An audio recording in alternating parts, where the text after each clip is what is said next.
et des prisonniers et des prisonnières palestiniens qui aujourd'hui, alors que moi, après 3 modestes journées et nuits en garde à vue, je suis à vos côtés.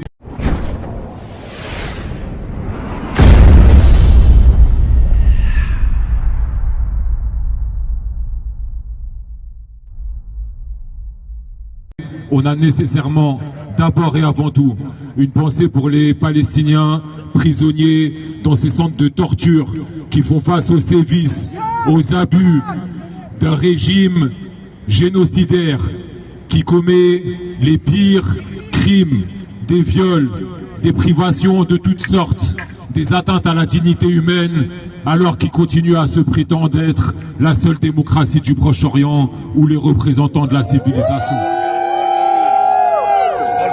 Et donc, on pense à tous les prisonniers palestiniens de la lutte anticoloniale, mais parce qu'on est à Paris. Quand on est dans ces prisons, on pense nécessairement à Georges Ibrahim Abdallah qui est sorti et qui est aujourd'hui libre au Liban. On est des tout petits nains jugés sur ces épaules de géants de ces montagnes de la résistance qui continue. Ce dont nous faisons l'objet, c'est une persécution politique, un arbitraire et une injustice que nous récusons. Et je vois ici des personnes nombreuses qui ont subi elles aussi des gardes à vue, des accusations infamantes. On est systématiquement traités de terroristes, d'antisémites, d'être des personnes violentes.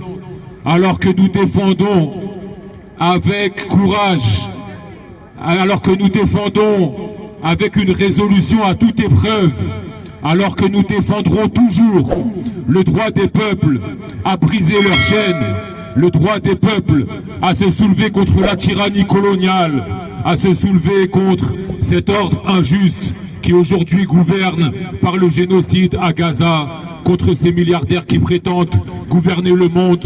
Nous continuerons d'être cette résistance fraternelle, sans frontières, unis et soudés comme vous êtes ici aujourd'hui. Cette solidarité, elle est magnifique.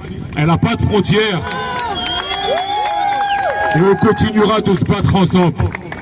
J'aimerais encore une fois terminer par un dernier message. Ce qui fait que à 6 h du matin, il y a 3 jours, la police a toqué à la porte. Et vous savez la violence que c'est pour une famille d'être élevée dans ces conditions. Ce qui fait que je me suis retrouvé poursuivi, c'est les manœuvres du gouvernement français. Je ne pense pas avoir fait de mal à quiconque aujourd'hui, si ce n'est à un gouvernement qui, nous, opposants politiques, révolutionnaires de tous les pays, se retrouvons face à ces persécutions. Et donc, il va falloir continuer de se battre, continuer à être solidaires.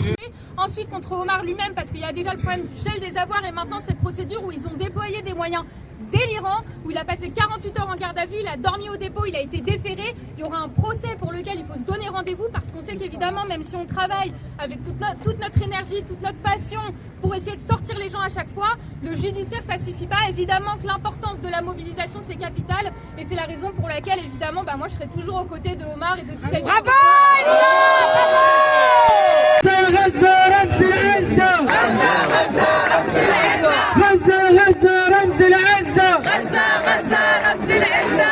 بالروح بالدم نفديك يا فلسطين بالروح بالدم نفديك يا فلسطين بالروح بالدم نفديك يا فلسطين بالروح بالدم نفديك يا فلسطين